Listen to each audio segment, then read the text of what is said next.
నమస్కారం. తీర్థయాత్ర కార్యక్రమానికి సాదర స్వాగతం. భక్తవత్సలుడు శివుడు బహుసున్నితుడు. చెంబుడు నీళ్లు పోస్తే చాలు ఉబ్బి తబ్బిబవుతాడు. కోరిన వరాలిచ్చేస్తాడు. అంతటి భోళాశంకరుడికి అనేక పేర్లున్నాయి. శివుడు, భవుడు, శంకరుడు, పరమేశ్వరుడు, పార్వతీపతి ఇలా ఎన్నో నామాలు. గరళాన్నైనా అమృతంలా మింగినవాడు కనుక అమృతేశ్వరుడు అనే పేరు కూడా ఉంది. ఆ పేరుతో ప్రతిష్ఠితుడై పూజలందుకుంటున్న దేవాలయం బళ్ళారి పట్టణంలో నెలకొని ఉంది. తెలుగు చలనచిత్ర నిర్మాత సాయి కొర్రపాటి నిర్మించిన ఆ ఆలయ వైభవాన్ని నేటి తీర్థయాత్రలో వీక్షిద్దాం. చలనచిత్ర రంగంలో ప్రముఖ నిర్మాత సాయి కొర్రపాటి నిర్మించిన శివాలయం ఈ అమృతేశ్వర దేవస్థానం. బళ్ళారి పట్టణానికి 10 కిలోమీటర్ల దూరంలో తాళ్లూరు రోడ్డు బాలాజీనగర్లో ఈ ఆలయాన్ని సర్వాంగ సుందరంగా నిర్మించారు.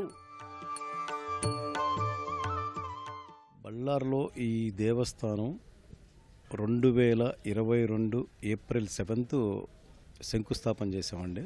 దీన్ని 2024 ఫిబ్రవరి 29వ తారీఖు ప్రతిష్ఠ చేశాం. ఈ దేవాలయం ముఖ్యంగా విశేషంగా ఏం చెప్పొచ్చు అంటే స్ఫటిక శివలింగం అండి. ఇది హిమాలయం తీసుకొచ్చాము. ఎంటైర్ టెంపుల్ కూడా కృష్ణశిల అండి. నడిచే ఫ్లోర్ దగ్గర నుంచి కాంపౌండ్ వాల్ దగ్గర నుంచి ప్రతిదీ కృష్ణశిలే. ఎక్కడ కూడా సిమెంటు స్టీల్ అనేది వాడలేదు. ఆ దైవాన అనుగ్రహంతో ఈ గుడిని 20 నెలల్లోనూ పూర్తి చేసామండి. టెంపుల్ ఇక్కడ నిర్మించడానికి కారణం ఈ ఊర్లో మేము పెరిగామండి. హైదరాబాద్లో మేము సెటిల్ అయినా మా ఊరి మీద ఉన్న ప్రేమతో ఇక్కడ ఒక గుడి నిర్మించాం. ఆ దైవానుగ్రహంతో ఈ గుడి అద్భుతంగా చాలా ప్రసిద్ధి చెంది చాలా మంది భక్తులు ప్రతిరోజు 1000 నుంచి 2000 మంది వస్తారండి. శనివారం, ఆదివారం, సోమవారం అయితే 10,000 మంది వరకు వస్తున్నారు. ఎనీ ఫెస్టివల్ అయితే 50,000 మంది, శివరాత్రి అయితే 1,00,000 మంది పైన వస్తున్నారండి. మాకు చాలా ఆనందంగా ఉంది. దేవుళ్లంతా అంగరంగ వైభవంగా సశరీరులై వెలుగునిరుతుంటే ఈ శివయ్య మాత్రం అంగరహిత లింగరూపునిగా దర్శనమిస్తాడు. లింగరూపాల్లో అత్యంత విశేషమైనది స్ఫటికలింగ రూపం.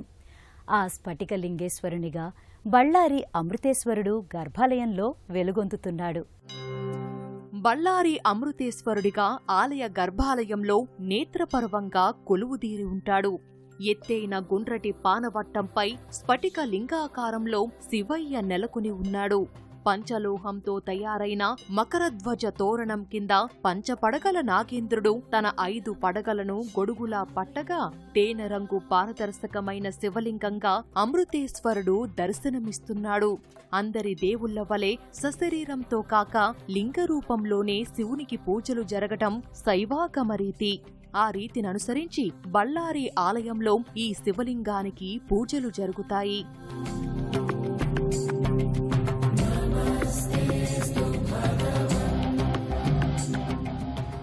స్ఫటికలింగాలకు చేసే పూజ ఎన్నో రెట్ల పుణ్యఫలం కలుగజేస్తుందని అంటారు.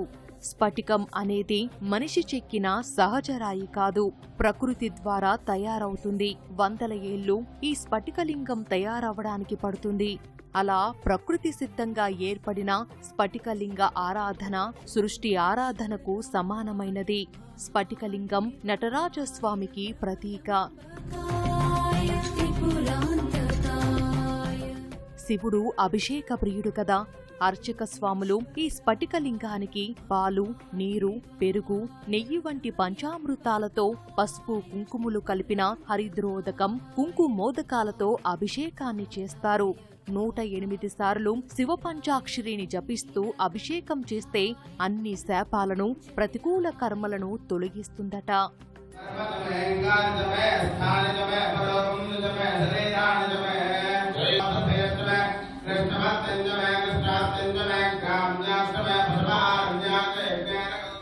ఈ స్ఫటికలింగ పూజ వల్ల అష్టైశ్వర్యాలు, మనశ్శాంతి, మంచి ఆరోగ్యంతో పాటు వ్యాపార అభివృద్ధి, మానసిక ఏకాగ్రత కలుగుతాయని శాస్త్రాలు చెబుతున్నాయి. అందుకే బళ్ళారి శివాలయ స్ఫటికలింగ అభిషేకానికి ఎక్కడా లేని ప్రాధాన్యత ఏర్పడింది. దూర ప్రాంతాల భక్తులు ఎంతో భక్తిగా, మరెంతో ఆర్తిగా వచ్చి స్ఫటికలింగ అమృతేశ్వరునికి అభిషేకాలు చేయించుకుంటారు. స్వయంగా భక్తులే ఆ అభిషేకాలను చేసుకునే సదవకాశం ఈ ఆలయం కలుగజేస్తోంది.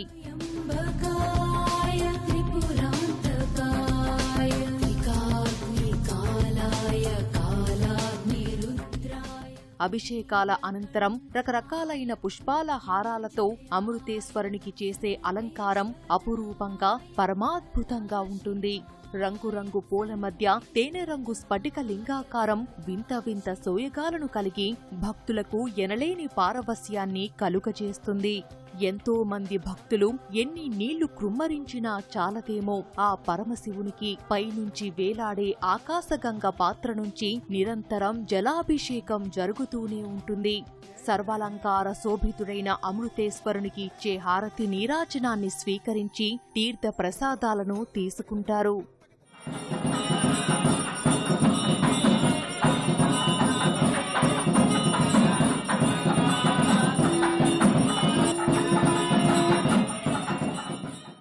శివుడు అంటే మృత్యుంజయుడు, అమృత స్వరూపుడు. అలాంటి ఆ శివుని యొక్క ఆరాధన ఈ అమృతేశ్వర స్వామి దేవాలయంలో ఈరోజు ఇక్కడ చాలా చక్కగా జరుగుతున్నది. శివానుగ్రహం వలన మీ అందరికీ జీవితంలో సకల విధమైనటువంటి శుభాలు కలుగుగా. కానీ ఈ శుభ సందర్భంలో ఆ భగవంతుణ్ణి ప్రార్థిస్తూ మీ అందరికీ మా యొక్క హృదయపూర్వకమైనటువంటి ఆశీర్వాదమును తెలియజేస్తున్నాం. అమృతేశ్వరుడు కొలువుదీరిన బళ్ళారి దేవస్థానం ఎంతో అపురూపమైంది. ఆ ఆలయ ఆవరణలోకి అడుగిడిన భక్తుల మదిలో శైవ వైష్ణవ సంగమ భావాలను కలుగజేస్తాయి. ఎంతో కళాత్మకంగా నిర్మితమైన ప్రధాన ఆలయం, ఉపమందిరాలు, ఆలయ గోపుర శిఖరాలు తీర్థయాత్రికులకు కనువిందు చేస్తాయి. శివాలయ దర్శనం ప్రశాంతతను, ఆధ్యాత్మిక శక్తిని ఇస్తుంది. కాశీ విశ్వనాథ్, కేదార్నాథ్, మహాకాళేశ్వర్ వంటి క్షేత్రాలకే వెళ్లనక్కర్లేదు. మనకు అందుబాటులో ఉన్న ఏ శివాలయ దర్శనమైనా శ్రేష్టమైనదేనని అంటారు. అందుకోసం తెలుగు సినీ రంగంలో నిర్మాతగా తన వ్యాపారమేదో తను చేసుకుంటూనే అందరికీ శివదర్శనం కోసం ఒక శివాలయాన్ని నిర్మించి సాయి కొర్రపాటి గారు తన శివభక్తిని చాటుకున్నారు. 2022 ఏప్రిల్ 7న శంకుస్థాపన చేసి 2024 ఫిబ్రవరి 29న ప్రతిష్టాపన చేసిన భవ్యమైన ఆలయం ఈ అమృతేశ్వర దేవస్థానం. గౌరీ ప్రియాయ రజనీశ కళాధరాయ కాలాంతకాయ భుజగాధిప కంకణాయ. ఈ ఆలయ గర్భాలయంలో మూల విరాట్టుగా ప్రతిష్ఠించిన స్ఫటికలింగాన్ని హిమాలయ పర్వత సానువులకు వెళ్లి అక్కడ లభించిన స్ఫటిక లింగాకారాన్ని తీసుకువచ్చారు. అంతటి అపూర్వ లింగాకృతికి అపురూపమైన ఆలయాన్ని నల్లని శిలలైన కృష్ణశిలలతో నిర్మించారు. ఆలయ నిర్మాణానికే కాదు, ఉపాలయాలలో కూడా కృష్ణశిలలో శిల్పితమైన విగ్రహాలనే ప్రతిష్ఠించారు.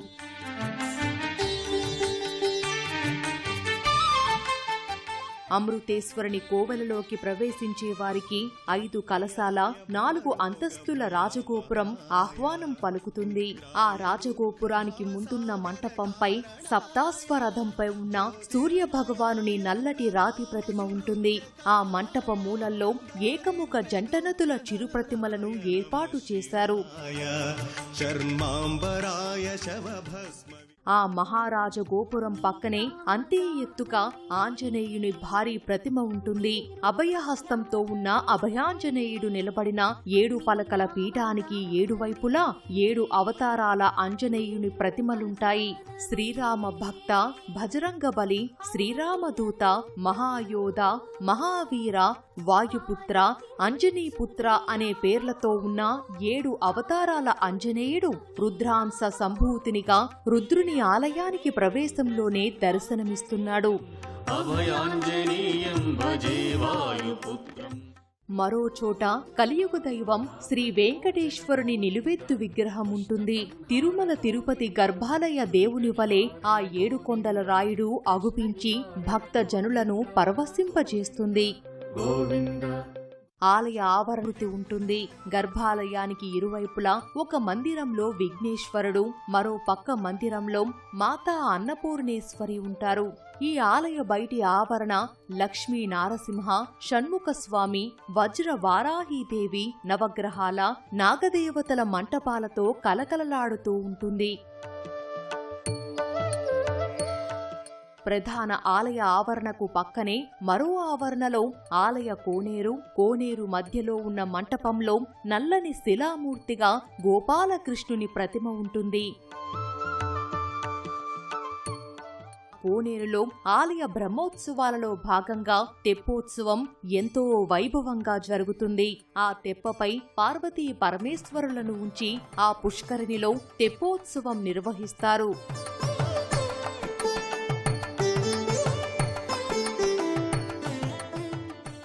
ఈ యొక్క దేవస్థాన ధర్మకర్తలు వచ్చేసి సాయి కొర్రపాటి గారని, తెలుగు చలనచిత్ర ప్రొడ్యూసర్ అండి. ఆయన హైదరాబాద్లో ఉంటారు. ఆయన స్వగ్రామం వచ్చేసి ఇదే ఊరే ఆయనది. భక్తులకు, గ్రామ ప్రజలకు, అలాగే ఇక్కడ ఉండే బళ్ళారి వాస్తవులకు అందరికి కూడా అనుకూలం అవుతుందనే ఉద్దేశం కొరకు రంగనాథ్ సాయి కొర్రపాటి గారు ఈ యొక్క సంకల్పం చేస్తున్నారండి. స్ఫటికలింగము అమృతేశ్వరుడని నామకరణం స్వామివారికి చేస్తున్నాము. ఇది మామూలు స్ఫటికలింగం కాదండి. హిమాలయాల్లో వెళ్ళి ఆయన చాలా దానికి కష్టపడి దగ్గర ఒక 2 నెలలు అక్కడంతా శోధన చేసి ఈ యొక్క స్ఫటికలింగం దొరికిన తర్వాత ఆయనకు మనస్సుకు తృప్తిని కలిగించింది. బ్రహ్మాండంగా హరిహరపుర స్వామి స్వయం ప్రకాశ సచ్చిదానంద స్వామి గురు ఆధ్వర్యంలో ఈ యొక్క ప్రతిష్ట జరిపించబడినదండి. సాయి సారథి కొర్రపాటి గారిది వాళ్ళ చలనచిత్ర మూవీ నేమ్ కూడా వారాహి చలనచిత్ర అనేసి వాళ్ళ అమ్మవారిని వాళ్ళు మొదటి నుంచి కొలుచుకుంటూ వస్తున్నారనే ఉద్దేశం కొరకు ఈ యొక్క ఆలయంలో అమ్మవారు వారాహి అమ్మవారిని కూడా ఇక్కడ ప్రతిష్ఠింప జరిగినదండి. పాంచరాత్ర ఆగమ ప్రకారంగా ప్రతినిత్యం విశేషంగా పంచామృత అభిషేకము, విశేష అభిషేకాలు, విశేష అలంకారాలు, షోడశోపచార పూజలతో ప్రతినిత్యం అంగరంగ వైభవంగా జరిపిస్తున్నారు. వచ్చిన భక్తులకు ప్రసాదము అలాగే ఏర్పాటు చేస్తున్నారండి. బూడిదనే విభూతి రేఖలుగా అలంకరించుకున్న బైరాగిని అనురాగవల్లరితో అర్ధనారీశ్వరి అయిన జగన్మాత పార్వతీదేవి. ఆ మాత ఈ అమృతేశ్వరుని సన్నిధిలో అన్నపూర్ణేశ్వరిగా కొలువుదీరింది. లోకమంతటి ఆకలి తీర్చే దేవతతో పాటు సప్తమాతృకలలో ఒక మాతృశక్తి రూపిణి అయిన వారాహీదేవి కూడా మరో మందిరంలో కొలువై ఉంది. ఆ ఇరువురు మాతృరూపిణులను దర్శించుకుందాం.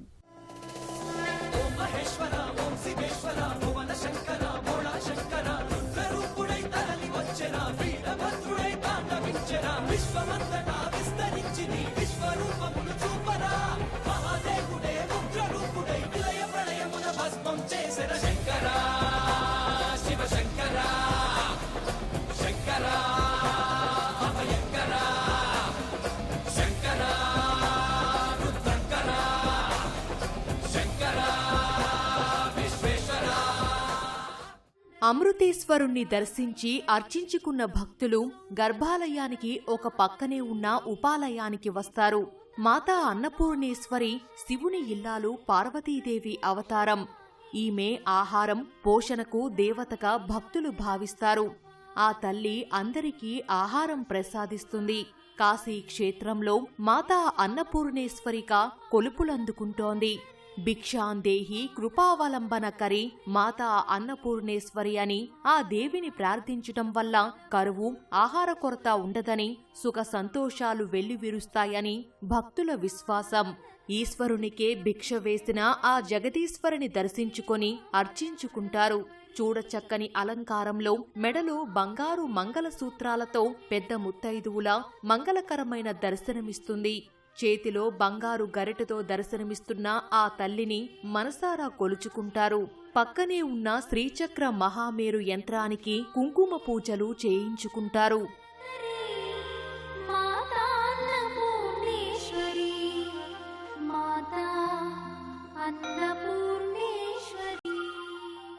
ఇదే ఆలయ ఆవరణలో ఉన్న మరో విశిష్టమైన అవతారిక వజ్ర వారాహీదేవి ఆలయం.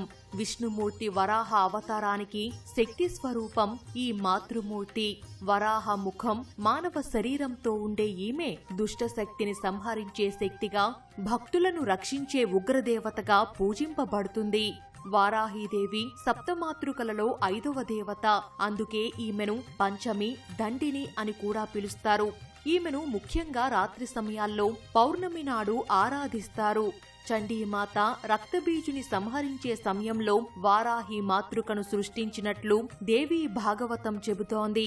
వారాహీదేవిని ఆరాధించడం వల్ల అపారమైన సంపద, కీర్తి మరియు మనోధైర్యం లభిస్తుందని నమ్ముతారు.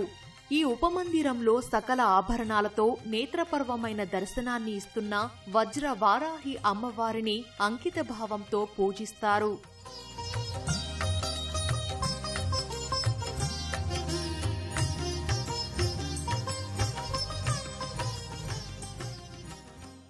శివాయ విష్ణు రూపాయ శివరూపాయ విష్ణవే అని పురాణవేత్తలు చెబుతారు. దానికి దృశ్యరూపమిస్తే ఇదిగో ఇలా బళ్ళారి అమృతేశ్వర ఆలయంగా కానవస్తుంది. విష్ణావతారంలో విశిష్టమైన అవతారం నరసింహావతారం. ఆ నరసింహుడు ఈ అమృతేశ్వరుడి ఆలయంలో తన దేవేరి లక్ష్మీదేవితో కలిసి లక్ష్మీ నారసింహునిగా దర్శనమిస్తున్నాడు. ఈ అమృతేశ్వరుని దేవాలయంలో శ్రీ మహావిష్ణువు అవతారమైన నారసింహుని దర్శనం భక్తులకు లభిస్తుంది. ఒక ప్రత్యేక ఉపమందిరంలో తన దేవేరి లక్ష్మీ సమేతంగా లక్ష్మీ నరసింహస్వామిగా కొలువై ఉన్నాడు. నరమృగ స్వరూపంతో త్వరగా ఆవిష్కారమై హిరణ్యకశిపుని వధించిన తరువాత అంతే త్వరగా అవతారం చాలించిన క్షిప్రవతారుడు నారసింహుడు లక్ష్మీదేవితో కలిసి శాంతస్వరూపునిగా భక్తులకు దర్శనమిస్తున్నాడు. ఆ లక్ష్మీ నరసింహుణ్ణి తమ తమ గోత్రనామాలతో అర్చనలు చేయించుకొని నారసింహుని కృపను పొందుతారు.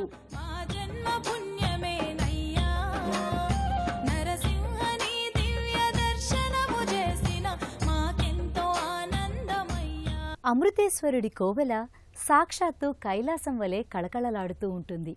తన ప్రమదగణాలతో పాటు తన పరివార దేవతాగణంతో ఒక కోలాహలంలా కొలువుదీరి అలరారుతున్నాడు. గణపతి, కుమారస్వామి, కాలభైరవుడు వంటి దేవతల ఉపాలయాలు ఇదే ఆవరణలో ఉన్నాయి. వాటిని కూడా దర్శించుకుందాం. గర్భాలయానికి మరో పక్క ఉన్న మందిరంలో పార్వతీ నందనుడు విఘ్నేశ్వర స్వామి కొలువై ఉంటాడు. సకల విఘ్నాలకు అధిపతిగా ఏ దేవుని అనుగ్రహంతో పొందాడో ఆ పితృదేవుని సన్నిధిలోనే కొలువయ్యాడు. ప్రథమ పూజ్యుడిగా కొలుపులందుకునే విఘ్ననాయకుడు కుడివైపుకు వంపు తిరిగిన తొండంతో సిద్ధి వినాయకుడుగా దర్శనమిస్తున్నాడు. ఇటువంటి వినాయక స్వరూపాన్ని సిద్ధి వినాయకుడు, దక్షిణాభిముఖి వినాయకుడు అని పిలుస్తారు. ఇటువంటి వినాయక విగ్రహాలు అత్యంత శక్తివంతమైనవి. ఇటువంటి వినాయకుడు శీఘ్ర ఫలితాలను ఇస్తాడని ఓ విశ్వాసం. ఈ వినాయకుణ్ణి ఆరాధిస్తే జీవితంలో, వృత్తిలో వేగవంతమైన వృద్ధి కలుగుతాయి. అడ్డంకులు తొలగిపోయి కార్యజయం కావడానికి, మోక్ష సాధనకు, భోగ భాగ్యాలు కలగాలని ఈ గణపతిని కొలుస్తారు. ప్రధాన విగ్రహానికి పక్కనే పంచలోహ వినాయకుని ప్రతిమ కూడా అర్చామూర్తిగా ఉంటుంది. జయ జయ సిద్ధి వినాయక సర్వాభీష్ట ప్రదాయక జయ జయ సిద్ధి వినాయక మంగళం శుభదాయక. ఇదే ఆలయ ఆవరణలో ఒక ప్రత్యేక మంటపంలో 6 ముఖముల ఆర్ముఖం ప్రతిష్ఠుడై ఉంటాడు. శివుని ద్వితీయ పుత్రుడైన ఈ కుమారస్వామిని షణ్ముఖ స్వామి అని కూడా వ్యవహరిస్తారు. ఈ స్వామిని అర్చిస్తే కుజదోషాలు తొలుగుతాయని, నాగదోషాలు తొలగి సత్సంతాన ప్రాప్తి కలుగుతుందని నమ్ముతారు. తమ తమ జాతకపర సమస్యలను తొలగించుకోవడానికి ఈ ఆలయానికి వచ్చిన భక్తులు నవగ్రహ మంటపానికి వెళ్లి ప్రదక్షిణలు చేసి నవగ్రహాల అనుగ్రహాన్ని పొందుతారు. విశేషించి నాగదోషంతో పీడింపబడుతున్న వారు తమ దోషాలను ఉపశమింపజేసుకోవడానికి ఇక్కడ ఏర్పాటు చేసిన జంట నాగుల ప్రతిమలకు పాలాభిషేకం చేసి చిమ్మిలి వంటి మధుర పదార్థాలను నైవేద్యంగా సమర్పిస్తారు. స్ఫటికలింగాకృతిలో దర్శనమిస్తున్న అమృతేశ్వరుణ్ణి అర్చించుకోవడం ఎంతో అదృష్టంగా భావించే భక్తులు తీర్థయాత్రగా ఈ ఆలయానికి వస్తారు. హైదరాబాద్ నుంచి, విజయవాడ నుంచి బళ్ళారి చేరుకోవడానికి రైలు మార్గాలు, బస్సు మార్గాలు అనేకమున్నాయి. అక్కడి నుంచి 10 కిలోమీటర్ల దూరంలో ఉన్న బాలాజీనగర్లోని అమృతేశ్వర ఆలయానికి స్థానిక ప్రయాణ సౌకర్యాలతో చేరుకుంటారు. ఉదయం 7 గంటల నుండి మధ్యాహ్నం 12 గంటల 30 నిమిషాల వరకు, తిరిగి సాయంత్రం 5 గంటల నుంచి రాత్రి 8 గంటల 30 నిమిషాల వరకు ఆలయం తెరచి ఉంటుంది.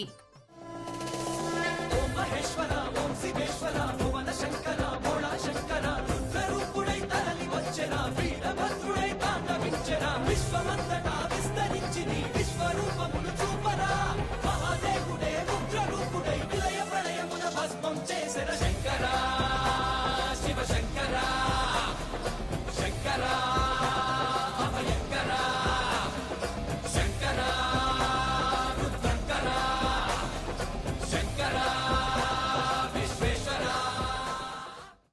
శివునికి శాపమో భక్తులకు వరమో కాని పరమేశ్వరుని ఆరాధన లింగరూపాననే జరగటం అత్యంత విశేషమైంది. స్ఫటికలింగ ఆరాధన మరింత విశేష ఫలదాయకమని విఘ్నులు చెబుతారు. అటువంటి వరప్రదాయిని అయిన బళ్ళారి స్ఫటికలింగ స్వరూప అమృతేశ్వరుణ్ణి దర్శించి అర్చించుకున్న భక్తుల పుణ్యఫలం అంతా ఇంత కాదు. ఆ అమృతేశ్వరుని కరుణా కటాక్షాలు ఎల్లవేళలా లభిస్తూనే ఉండాలని కోరుకుందాం. మరో తీర్థయాత్రలో మళ్ళీ కలుసుకుందాం. అంతవరకు సెలవు. నమస్కారం.